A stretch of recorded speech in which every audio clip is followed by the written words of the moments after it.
السلام عليكم ورحمة الله وبركاته. كبجمتوتا فرطة كينيا وندي كيسانو بغانا غانو جراتن فياك أبداني جرو جريني هالي كلين زمان فكات بكا جرتنت ربين اسم برا جراتو اسم جرا كبجمتوتا فرطة كينيا إلقا كان دوبات إيكا بودا غرا ودوغا مچيسا أجا إباتو قط دورو رابدي مچارا Akkasumas wanti anan dhaqabadhee isinii dhufe waa'ee hajjii caaltuu waan baay'ee nama gammachiisaa tokko qabadhee dhufeera jechaadha. Wanni baay'ee na gammachiisaa kun akka isinis gammachiisu abdii guddaa qaba jechaadha. Kabajamtoota furtoota keenya isintu biyyoota garaagaraa irraa waa'ee mucayyoo kanaatiif bilbilaa ture karaa WhatsAppiitiin, karaa Iimootiin, Teelegiraamaan, Miseenjera namni waa'ee caaltuu hin gaafatin namni na dubbisan nama na dubbisan hedduun namni waa'ee caaltuu nan gaafatin hin jiru jechuudha. Namni waa'ee caaltuu hajjii nan gaafatin jechuudha. Hin jiran namoonni hedduun sagalee kunnaa kanan beene illee jechuudha. Akkasii anammoo akkuma beekamu jechuudha waa'ee caaltuu hajjii yoo YouTube irratti taate malee waa'ee jara sanniini waa'ee caaltuu hajjii qofa osoo hin taane waa'ee manama kamiituu karaa WhatsAppiitiin Iimoon haa ta'u Teelegiraamaan haa ta'u keessaan haa ta'u qaxxaa bilbiltanii haa ta'u waa'ee nama kamuu na gaafachuun ana dhoogaadha. Waa'ee hajjiif caaltuulee namoonni yoo na bilbiltan wanni isin himuu diduuf kana yoo sagalee illee naa geettan wanni jedhisuuf kana amma karama odeeffannoo cimtuu qabadda isiniif dhiyaadhetti deemachaa. Kana kabajamtoota furtoota keenyaa hajjiif caaltuu furmaata dhumaa walitti taasisuudhaaf jechaadha. Carraa yookaan tarkaanfii tokko ol tarkaanfadhee jira jechaadha. Alhamdulillah galanni rabbitti haa jiraatu. Maal jetti Oromoo yeroo waa dubbattu malaan bishaan waddan akkuma jedhan san jechaadha. Namoonni malaan bishaan waddan kan jedhan san jechaadha. Osoo akka hajjiin nu godhu aaree calliseetumaan anillee waliin aaree kutee waa hedduutu bada jechaadha. Yoo namni tokko aare tokko obsuun yoo tokko aare tokko jalaa obsuun wali arrabsamuun wali wanna jechuun waan gaariidha waan ta'eef kabajamtoota furtoota keenya waan gaariidha. Kana warroonni caaltuun eessa jirti maal taate hanga ammaa eessa turte gurbaan sun maaliif jabanaa akkasitti isiin isumarraa ulfoofte wanni mucaan kun isa akkana godhuun maali warri jedhaa turtan jechaadha. Kunooti furmaan isa dhumaa.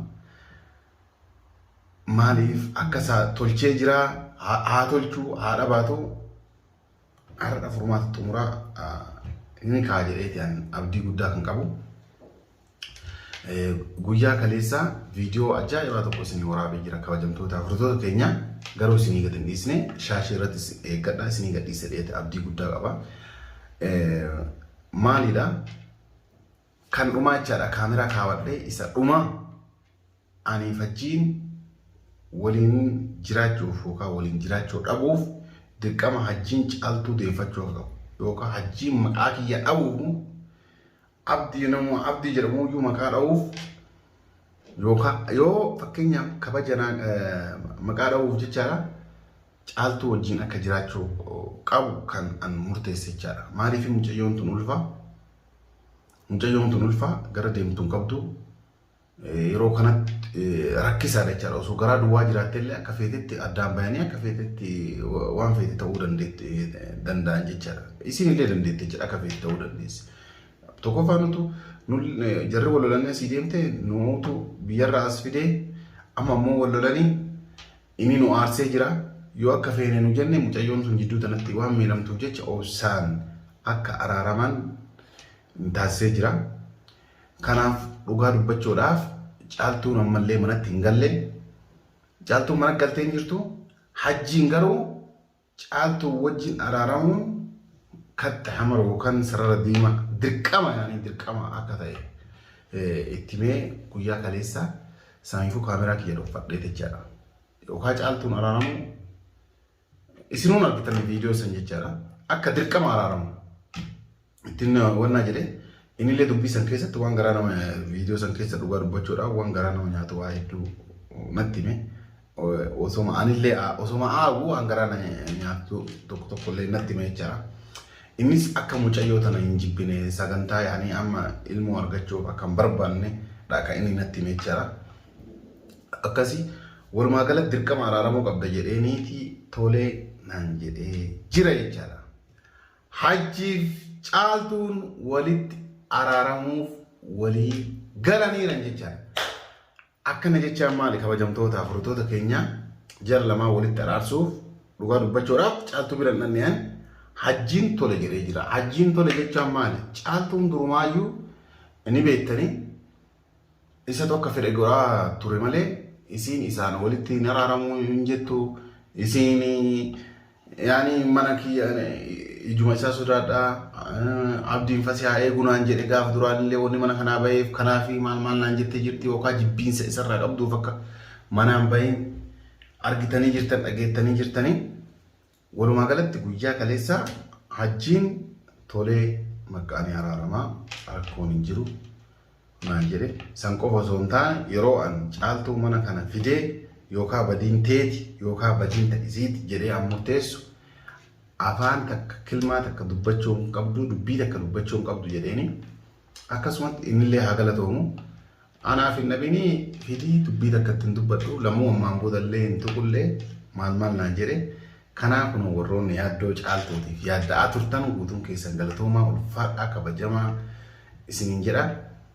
Kunoo isinitti jabaa oduun gammachiisaan dhufe kana jechaadha. Maaliif mucayyoon tun amma akkanumatti wal dhabanii osoo ganda namaa jirtu isiidha nama garaa qabu ganda namaatti rakkoodha jechaadha. Halkanillee yaaddofti guyyaallee ni yaaddofti ni beektan yaani warri dubartootaa ni beekan jedhanii ni beeka jedhee yaada warri dubartootaa. Sababni illee mee maaluma taate mucayyoon tun mee maaluma taate ulfooftee ganda namaa yeroo teettu ganda waa meeqatu nama barbaachisa.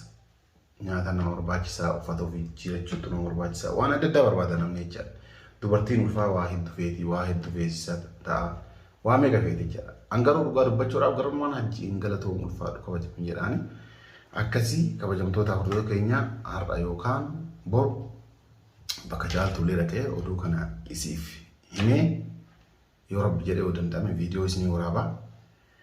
Akkasitti akka hajjiin tole jedhe isitti illee himee isaan lamaan akkanatti wal cabbachiisee jaalalleewwan jaartiiwwan ciccimoo akka isaan ta'anii jechaadha. Akka isaan jaartiiwwan jaalalleewwan yookaan jaarsaaf jaartii wal jaalatu akka isaan ta'an abdii guddaa isaan irraa qaba. Gara fuulduraa akka isaan akkas ta'an abdii guddaa isaan irraa qaba. Kan isiniin jedha kunoo mee warri isin gammachiise viidiyoo kana warri isin gammachiise baay'ee gammadeera jedhaatii naa barreessaa isin jedha. Si baay'ee gammadee jira gara kabajamtoota hordoftoota kiyyaa baay'ee gammadee dhugaa baay'ee gammadee garan waan achiin illee haa galatoomu. Warroonni yaaddoo kana qabdan guutuun keessan kunoo isinitti jabaa hajjiif caaltuu walitti araarsuudhaaf caaltuun hajjiin eeyyamee jira. Caaltuu qofatu naafe malee maaliif erga hajjiin eeyyame isiillee fuudhee cadhiseen galuuni dura akka isaan walitti araarsuu barbaadu galaanii isiidhaaf isiif hima jechaadha. Erga isiin achii tole jettee isaan isii jara lamaan walafoo teessisee bakka kanaatitti atillee caaltuu balleesseerta bakka kanaatitti atillee achii balleesseerta jedhaanii jechaadha. Walumaa galatti wanti baay'ee na gammachiise araaramuu jaraati kabajamtoota hordoftoota keenya. Kana isiniin jedha oduun qabadhee isiniif dhiyaadhe kana waa'ee Muktaarii fi Jadiidillee guyyaa kaleessa viidiyoo isinii waraabuun keenya ni yaadatama.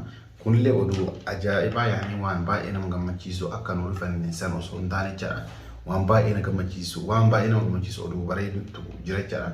Kanarratti yoo danda'ame yoo sa'aatii argadhe viidiyoo kophaa qabadhee isiniif dhiyaadha. Kana isiniin jedha kabajamtoota hordoftoota keenya viidiyoo saniif nu eeggadhaa isiniin jedha. Akkas hajjiif caaltuu walitti araarsuudhaaf hajjiin tole jedhee jira. Caaltuu qofatu naafe isiniin jira. Akkasii baga gammaddan baga gammanne isiniin jira. Mee warri gammaddan gammannee jira naan jira. Mucayyoon tun ulfa qabdi ammoo namoonni hedduun gurbaa kanatti mucattiin tun deebuun qabdu warroonni jedhan warri jettaniiti yaada na barreessitan hedduutu jira. Mee anummaan maal godha? Mee mucayyoon tun yoo isatti hin deebine maal taati? Ulfa kana ofirraa baasti maal taati? Mee yaada keessan isinii wannaa jedha. Yoo xayyib itti deebuun qabdu sarara diimaadha hoo jedhu ulfa kanaa waliin deetteeti ilmoo eenyuu guddisti. Ilmoo eenyuu guddisti inni boruuyyuu tabraallee fuudha. Ilmoo eenyuu guddisti. Kana isiniin jedha kabajamtoota hordoftoota keenya.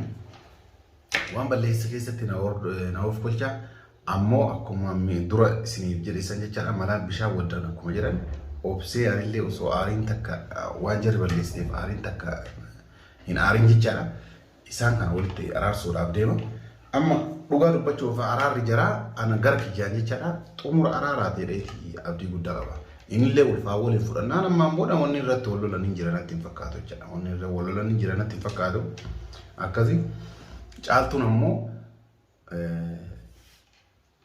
akka harka bantee tole jettu dhibbaan dhibbatti beekaa durumaayyuu isuma dadhabne malee jechaadha amma immoo inni tole jedheeti ni araarama rakkoon hin jiru bakka fidi waliin nu araarsii waan ati naan murteessitee ni fudhadha waa hundaa naan jedhee jira kana isin jedhaa kabajamtoota afurtoota keenya odeeffannoon guyyaa har'aa qabanne kunoo kanumaa warri viidiyoo kana jaalattan laayik godhaa yaada keessan ammoo karaa koomentiitiin nu barreessaa yaada keessan nu ijaaraa yaada keessan ni ilaalla koomentiitiin nu barreessitan ni ilaalla isinin jedha kana warri ammoo karaa imootiin na dubbistan na bilbiltan dhugaa isinin jedha yeroo baay'ee biizii waan ta'eef osoo sagalee naa keettanii yaada keessan naa keettanii gaariidha isinin jedha yookaan karaa imootiin sagalee naa kaayaa yookaan karaa waatsaappii kiyyaatiin lakkoofsaan isinii maxxansisanii warroonni yuutuubii illee bitachuu barbaadan karaa waatsaappii isinii maxxansisanii